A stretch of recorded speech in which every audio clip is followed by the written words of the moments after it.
my dear brother and noble friend, Honorable Justice S. Abdul Nazir, Mrs. Nazir, members of his family, including his daughter Irfana, and his friends, my very distinguished colleagues, brothers and sisters on the bench, Mr. R. Venkatramani, the Learned Attorney General for India. The Solicitor General was here a short while ago, but he had to leave because he is recovering. The President and Vice President of the Supreme Court Bar Association, Mr. Vikas Singh, Mr. Pradeep Kumar Rai, Mr. Rahul Kaushik, officers of the Supreme Court Advocates on Record Association, learned senior advocates, members of the bar and officers of the registry, good evening. I stand here to express my gratitude and the gratitude of the entire legal fraternity to Justice Nazir for his remarkable career as a lawyer and as a judge. In more than one way, this is a ceremony to commemorate more than just 4 decades of Justice Nazir's career of public service. It wouldn't be an exaggeration for me to say that Justice Nazir is not only dedicated to the law, but he is dedicated to all those who are affected by the law. It was a very long journey and not an easy step for him, born in Beluvai in Mudbidir Taluka in Karnataka, when Justice Nazir had to study law in the SDM Law College in Mangalore and later to be enrolled as an advocate in 1983. He is a farmer at heart. It was a difficult life for Brother Nazir growing up on his uncle's farms. And you'd be all very touched to know that at the Panambur beach in his early years, Justice Nazir even scavenged for fish which washed up on the shore and picked up that odd second or third fish. So it's been a long journey for Justice Nazir.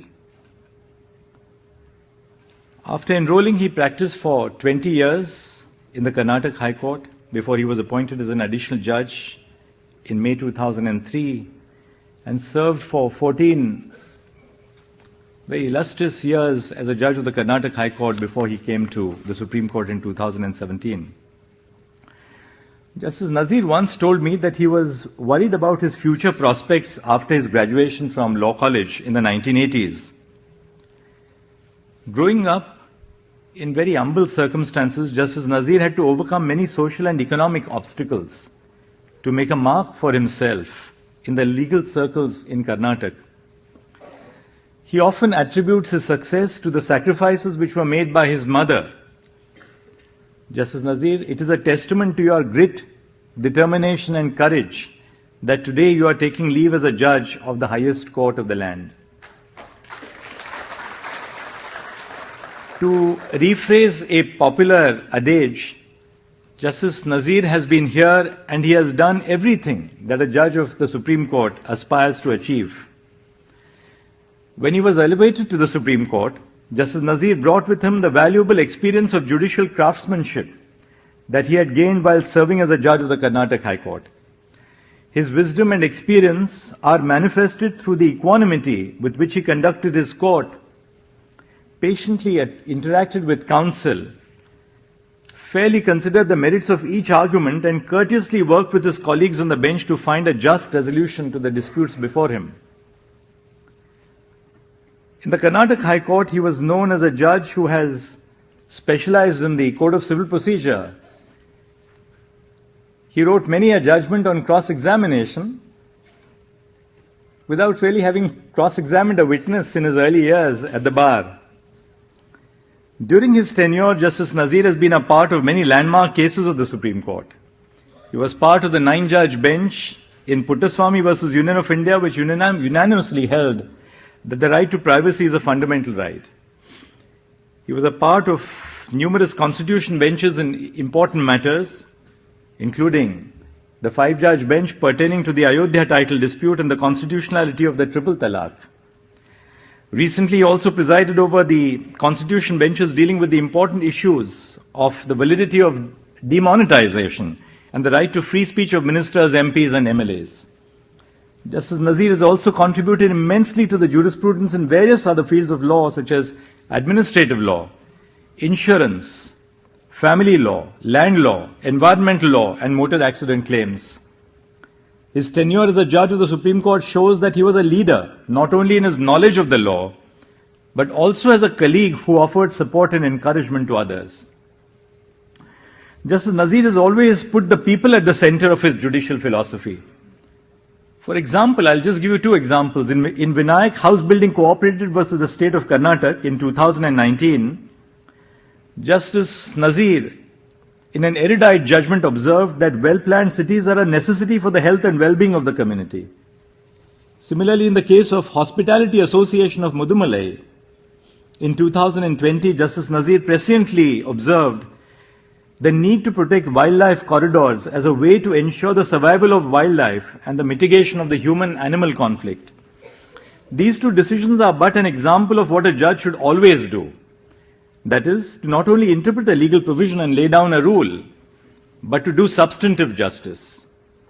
For as Aristotle said, the challenge is to do the right thing, to the right person, to the right extent, at the right time, with the right motive, and in the right way.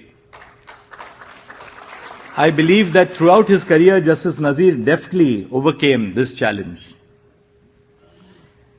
Now I'll give you a few secrets about Justice Nazir. They have not been reported, but I can only assure you that they are not unreportable. In his college days, Justice Nazir was very fond of the theatre. So he would compose the plays, write his dialogues, the songs, render the composition itself. And interestingly, he was the female lead singer himself in his own play.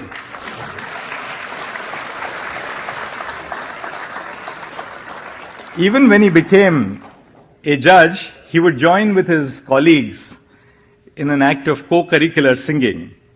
And he has been well known both in the bar and the bench for his Tulu songs.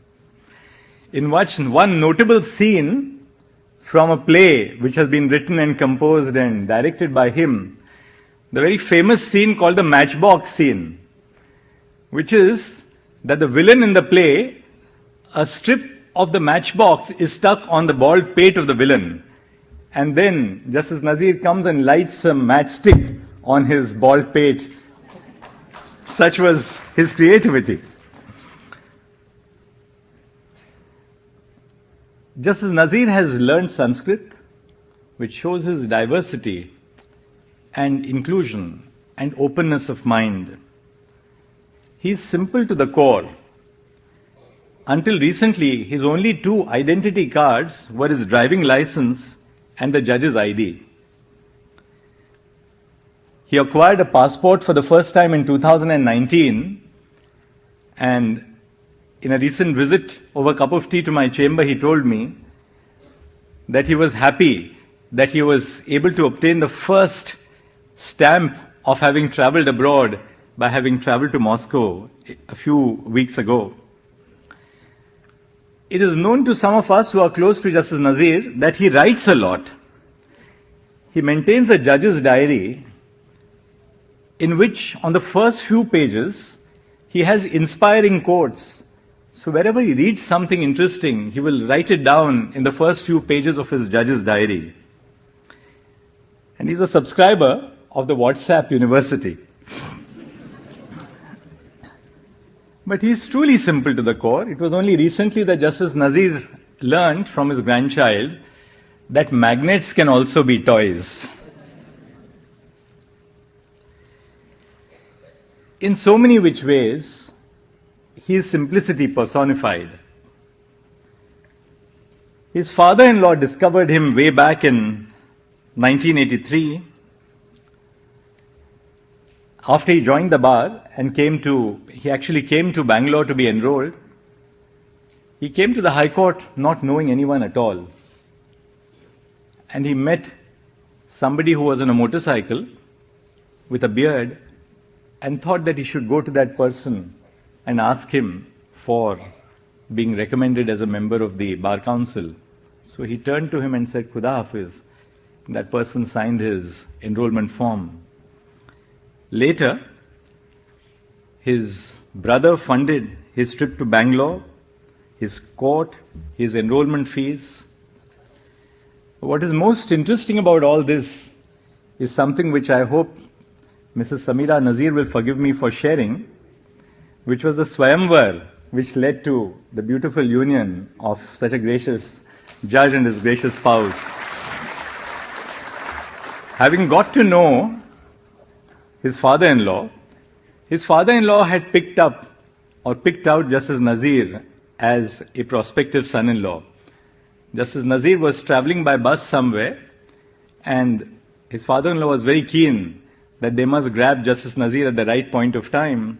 So when he returned by the bus, his father-in-law set a few of his very reliable people, including juniors, to catch hold of Justice Nazir and make him ready for the Swayamvar. So all in all, the smile which you see in the court reveals a multifaceted personality. It reveals a personality which has been very serious about the law, but much beyond as well. Fond of literature, fond of music. I think he, in that sense, represents a very complete human being. So today we are bidding farewell to a devoted son, a collegial colleague, a gentle employer, a fierce advocate, and a people's judge. Personally, I am bidding farewell to a dear friend. When he sat with me in the court today, it was a great honor. But at the same time, I had a feeling of sadness as every minute went by, because I knew that out of the 2.5 hours that we had together today on the bench, every minute was 1 minute less from the time that we had together this morning. Farewells and goodbyes are a part of our lives, but this farewell does not eviscerate the greater memories that all of us have shared with Justice Nazir in the complex of the Supreme Court and beyond. Justice Nazir, on behalf of the legal fraternity, I would like to thank you once again for your contributions to the Indian legal profession.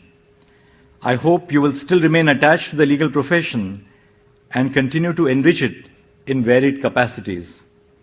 I would also like to thank and congratulate your gracious spouse, Samira ji, all the family members, including your son and Irfana, friends, staff, as well as the law clerks of Justice Nazir. Thank you very much.